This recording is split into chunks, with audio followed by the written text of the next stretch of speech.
Welcome to the Pencil Bob channel. I hope you enjoy my stories. Please like and subscribe, and hit that notification icon so you never miss out. Now on with the stories. It all began when the new homes appeared in our quiet Florida neighborhood, promising a fresh start and a touch of modern living. Families were thrilled to move into their new homes, ready to make memories and build a community. The developer, Mr. Smith, was known for his business acumen, and everyone trusted that he had our best interests at heart. At first, everything seemed perfect. The houses were beautiful, the lawns were pristine, and the amenities were top-notch. Mr. Smith didn't just stop at building homes. He also established Smith Management, a property management company, to oversee the community. Initially, homeowners were grateful for the seamless transition into their new lives. In Florida, once a certain percentage of homes in a development are sold, the developer is supposed to turn over control of the homeowners association to the homeowners.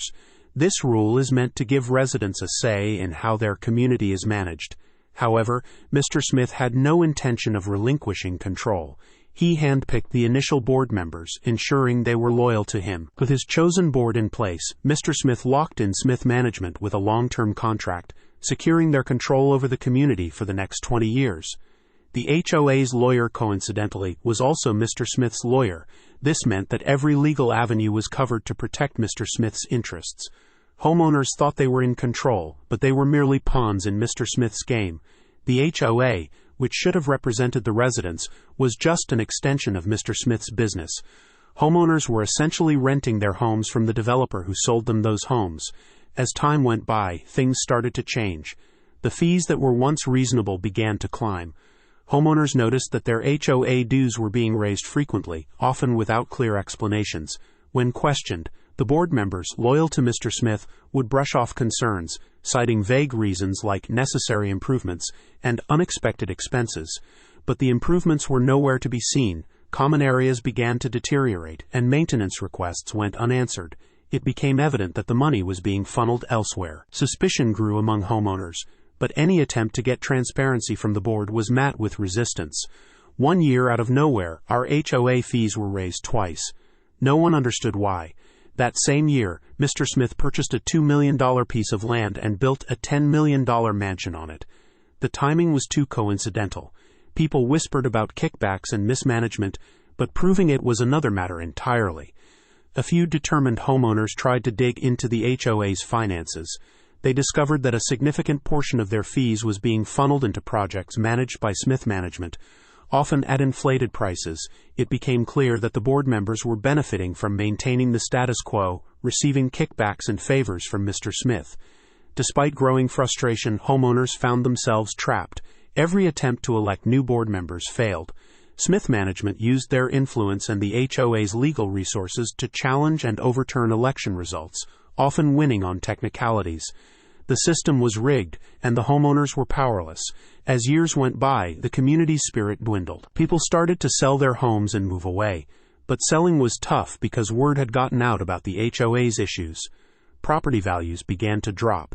New buyers were hesitant, and those who did buy were quickly disillusioned by the high fees and poor management. The once thriving community became a shadow of its former self. Common areas were neglected, and the sense of camaraderie vanished.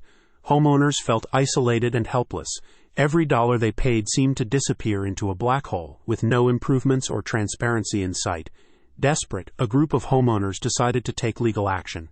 They pooled their resources and hired a lawyer with no ties to Mr. Smith.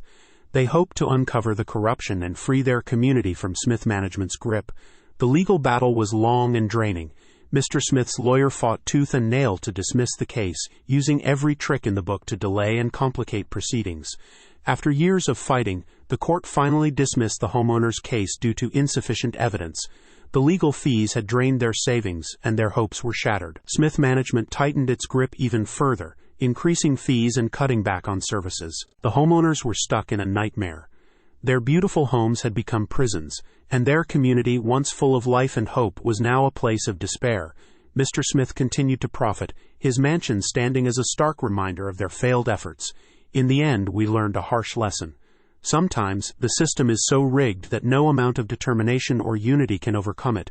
Mr. Smith had played his cards perfectly, and we were left to pick up the pieces of our broken community. The dream we once had of a perfect neighborhood had turned into a never-ending nightmare with no escape in sight. Well, the worst part is it only takes one person to make everyone miserable. Most people really don't want to control other people or whatever, but then some Karen gets on the board because nobody else really wants to do it, and now you hate where you live. I rented in an HOA once, and the lady next door was that person. I'm 100% convinced this woman was entering my home while I was at work, absolutely not legal. Stuff would be moved around, I'd find personal items out in suspicious places. Many moons ago, my newlywed parents were renting a flat. Mum lost her keys, so Dad, being a practical bloke, changed the lock in the security door. Scroll forward 18 months, my parents have given 60 days notice that they will be moving out. Dad gets a call at work. Have you changed the locks or something? We can't get in to show some prospective tenants the flat. Dad: yes, my wife lost her keys, so I changed the locks. Real estate agent: well, you should have given us a copy of the new keys. Dad: and you're legally obliged to give us 48 hours written notice. And back in the 1970s, text messages didn't exist. Unless it's an emergency. Given your actions so far, I won't be giving you a copy of the keys. You can wait another 3 weeks before showing the flat. As my parents had bought a house, they had no fear of a negative report from the agent because they weren't planning to ever rent again. And so far, they never have. Dad changed the lock back to the original when they moved out and kept the replacement lock and keys. I forget whose house it ended up being fitted to. The first HOA community my family lived in was in Florida. I knew we were in for it when I saw a group of geriatric HOA people driving around and literally measuring people's grass with a ruler. I don't mean casually measuring or eyeballing, I mean the dude was down in his knees checking to see if it was just over the hash mark that would make them in violation. 3 weeks later, the HOA decided that a bunch of large bushes the previous owner had planted on our property were not on the approved list despite signing off on everything during the sale, and threatened to fine us if we did not immediately remove them. It's a shame because they were absolutely beautiful, and also provided a lot of cover from the street for our home. I'll never live in HOA again if I can avoid it.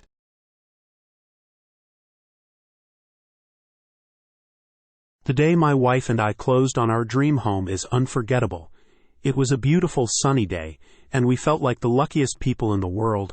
Our new house was nestled in a quaint little community with only 9 other houses, and we were thrilled to be part of this small, tight-knit neighborhood.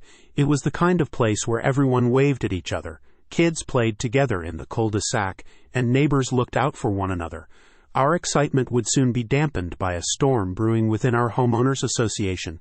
As newbies to HOA living, we thought everything was hunky-dory when we received our welcome packet. It was filled with all sorts of rules and regulations from the Architectural Committee, or Arch Committee as they like to call themselves. At first glance, everything seemed straightforward enough. But as we dug deeper, red flags started popping up everywhere. The guidelines they provided seemed arbitrary, restrictive, and downright confusing.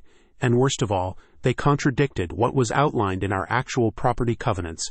Now, I'm no lawyer, but even I knew that something wasn't right here, so I decided to do some digging on my own. I spent countless hours poring over our property deed and researching online about HOAs and their governing documents. What I discovered shocked me. Those guidelines were essentially null and void because they weren't rooted in any legal authority. Feeling like David against Goliath, I decided to take my concerns to the Arch Committee directly. At first, they brushed me off, telling me that these guidelines had been passed down through generations of homeowners and were an integral part of maintaining our community's character. I understood that part. After all, who doesn't want to keep property values high? But when I pressed for actual documentation supporting these claims, they hemmed and hawed. Their evasiveness only fueled my determination. I recalled one particularly heated exchange at an HOA meeting where one committee member snidely remarked that newcomers like us didn't understand how things worked around here. That comment still rankles me today. It was as if they thought we were intruders in a world they had meticulously curated, and our questioning of their authority was an affront to their established order. Undeterred, I pushed on, convinced that someone must care about fairness and transparency within our HOA ranks. So I hired a lawyer specializing in HOA law, who kindly offered his expertise pro bono. I had no idea such a specialty existed, but I was grateful nonetheless. Together, we pored over every inch of legalese contained within those covenants. You know, those dense pages nobody ever really reads until there's a problem. Guess what? Those covenants indeed held supreme authority. Anything outside them was merely advisory or redundant. Our chat got interesting when he revealed how often committees overstep their bounds by creating extraneous rules without proper authorization from homeowners or explicit permission from state or local authorities. It was a common issue, apparently, and many homeowners just went along with it, either out of ignorance or fear of rocking the boat. But not us. We were determined to stand our ground. The next HOA meeting was a tense affair. Armed with our newfound knowledge and my lawyer's support, I calmly presented our case. I could see the shock and, dare I say, a bit of fear in the eyes of the committee members. They weren't used to being challenged, especially not by newcomers. The room was silent as I laid out the inconsistencies and legal missteps in their guidelines. The committee's usual bravado was replaced with murmurs and exchanged glances. One of the more vocal committee members, a woman named Linda, tried to regain control of the situation. She insisted that these guidelines were essential for preserving the neighborhood's aesthetic and ensuring property values remained high. She painted a picture of an idyllic community, free from the chaos that could ensue without these strict regulations. It was a persuasive argument, but it didn't address the core issue: legality. My lawyer stepped in, explaining in clear, simple terms that while maintaining community standards was important, it couldn't be done at the expense of homeowners' rights. He pointed out that the HOA's authority was derived from the covenants, and any rules or guidelines that exceeded those covenants were unenforceable.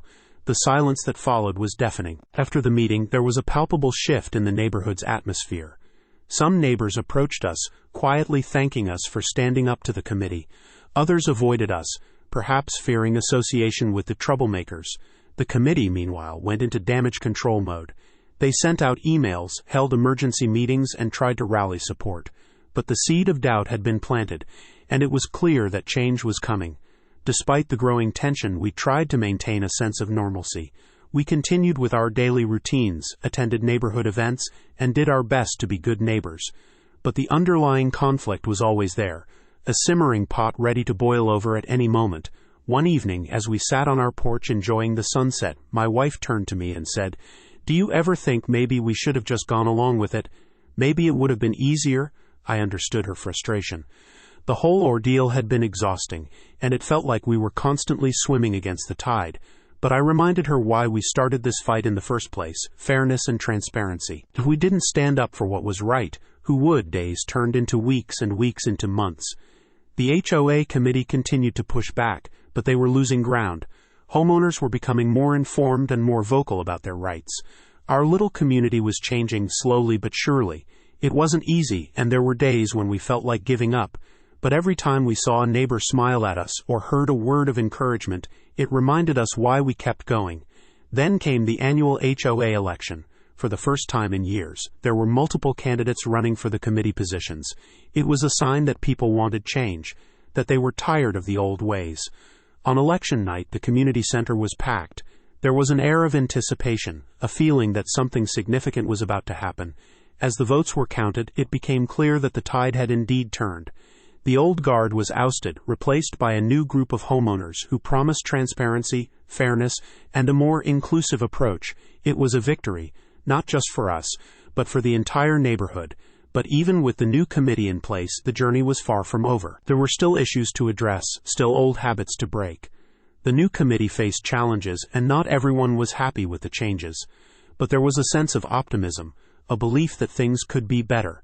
Looking back, I realized that our fight wasn't just about some arbitrary guidelines. It was about standing up for what was right, about ensuring that everyone in our community had a voice. It was about creating a place where people felt valued and heard. And while the road was rocky, I wouldn't trade it for anything. So, here we are, still navigating the complexities of HOA living, but doing so with a renewed sense of purpose. Our little community is stronger, more united, and more resilient. And as I sit on our porch watching the kids play in the cul-de-sac, I can't help but feel proud of what we've accomplished.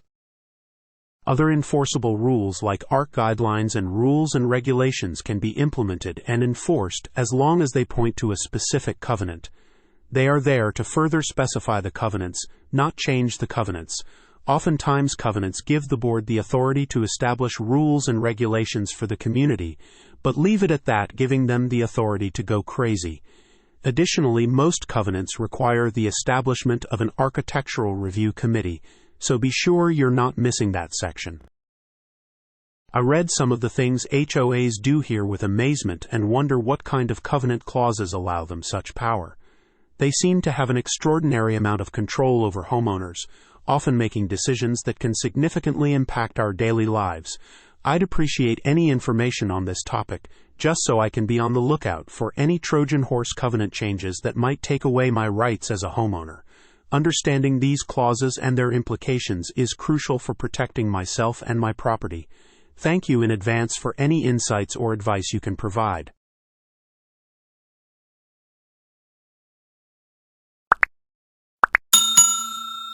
I would like to thank you for watching the video to the end.